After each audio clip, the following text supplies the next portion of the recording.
So last time we saw each other in person, do you remember the story you shared in the pub, back when pubs were a thing? It was the bear story? Oh right, yeah. Can you tell the bear story? Yeah, you want me to tell the bear Yeah. story? That year was just filled with anxiety for me, because the start of the year, or even before the start, so we're in like 2018 Christmas, and I just felt this sense of impending doom, because I was going out to Afghanistan to film that documentary, and it was a worry. I was getting continuous intelligence updates of incidents that were happening within Afghanistan. There was like IED strikes, contacts with the enemy, people getting kidnapped like on a daily basis. And I was like, oh my god, what am I doing? Anyway, get out to Afghanistan, and then while I'm out there, you're sort of in the moment, so you sort of don't really worry about what's going on in the moment. But the next thing was, I had Shaun messaging me constantly, because we were in the final stages of organising the Yukon, and all I kept thinking about was bears. I was like, yeah, really sort of like worried about this bear situation, and I kept asking him, can we get a shotgun? Can we, and he's like, mate, we can't get shotguns, we can't get anything, we're not licensed and we don't really want to use it. And I was like, no, I don't, but and he said, we're just going to use bear spray. That's what and I'm like, what is bear spray? And when I first got explained to about bear spray, someone said it's like a big fire extinguisher, and it jets like the propellant out, it comes out like thick tar, and I'm like, wow, that sounds decent. And he said, and we get bear bangers, which are like mini flares that make noises, and get the old air horn, bear horn, and we should be good to go. And I'm like, okay. So we get out there, but I'm still like, I am worried about wildlife. I'm worried about wildlife more than anything else.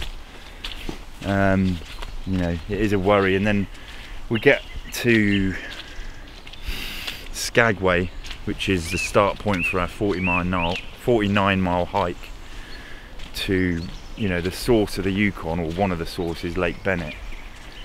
And before you go on the Klondike Trail, the sort of Chilkoot Trail, sorry, you have to get a brief off the wardens, off the park rangers. So you go down to the park ranger thing, and you have to pay for the brief, and then they give you a permit to go on the trail. You can't just willy-nilly crack on. And they give you an hour's presentation on bears and like what you need to do. And they obviously talk to you about your admin on campsites, and when you're pitching up site camp, where do you put your food? There's bear bins, you have bear bins and stuff like that on the trail. And then we were told on that trail, sort of just over halfway, there's a well-known bear that hangs around what they call Lindeman's City. It's not a city, it's like an old campsite. And so we're like, and I'm like constantly like looking for this bear. Didn't show up, thank God. We get down. We basically didn't really see much for a while. That we were always on edge. When you're at night trying to get to sleep, you can hear things moving around outside the tent, and sometimes you weren't able to. We always used to try and pitch up camp on a later on a sandbar or an island, because there were a lot of them. But at the beginning, when the river was narrow, it was it was a very young river, we had to pitch up basically in the woods. And so it was a bit unnerving, and there wasn't much sleep got.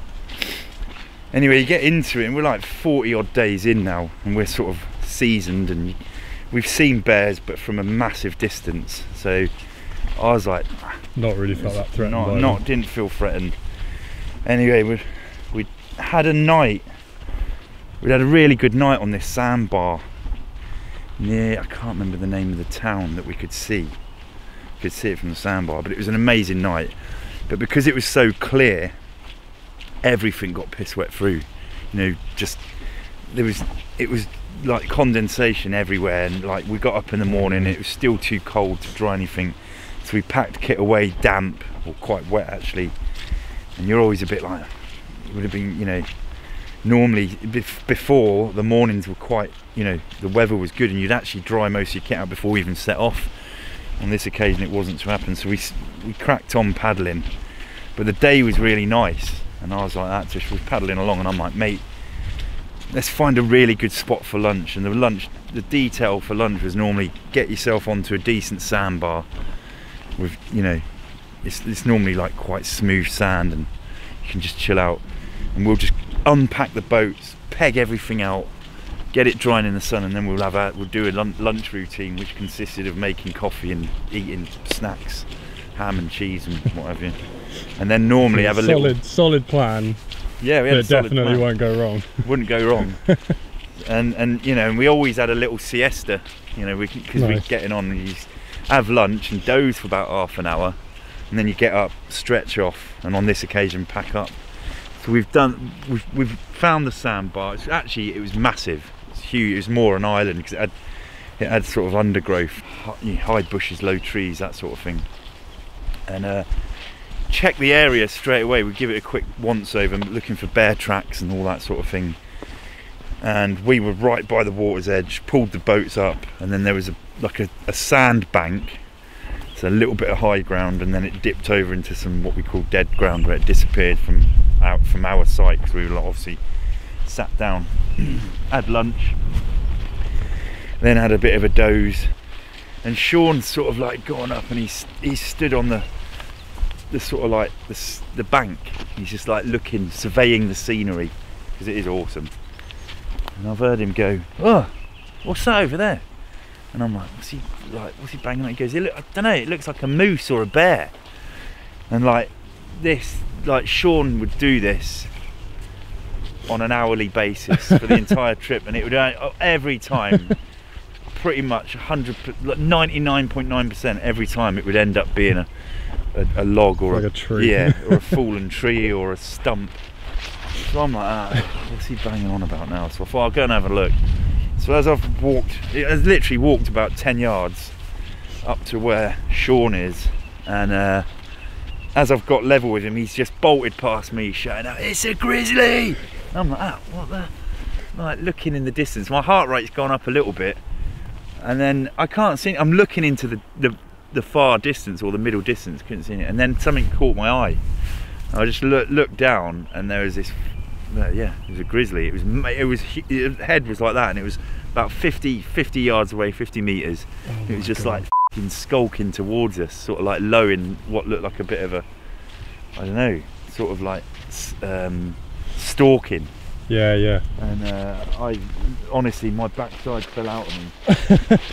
Everything that the rangers had told us was basically, don't run, stand your ground, stand tall, don't look it in the eye, look above its head. And then get ready to deploy the bear spray, and that just completely went out the window. I turned round, screamed like a 10-year-old and sprinted towards the boats. We sort of grabbed a bit of kit on the way, stuffed that into the cockpit, and then I plonked myself in, arse first, feet hanging out, and basically just back paddled away from the shore.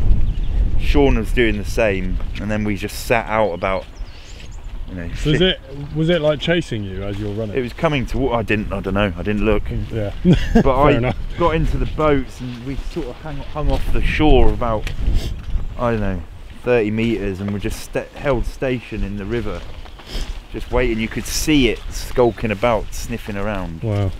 And and then it disappeared, and we were like, oh, when do we go back in? You know, we still had kit lying around.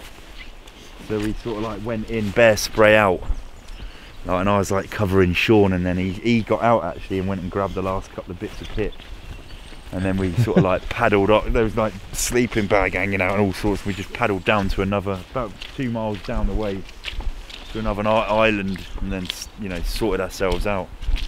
Wow. But it was later on, you know, after the event you're like, oh, was it, wasn't it?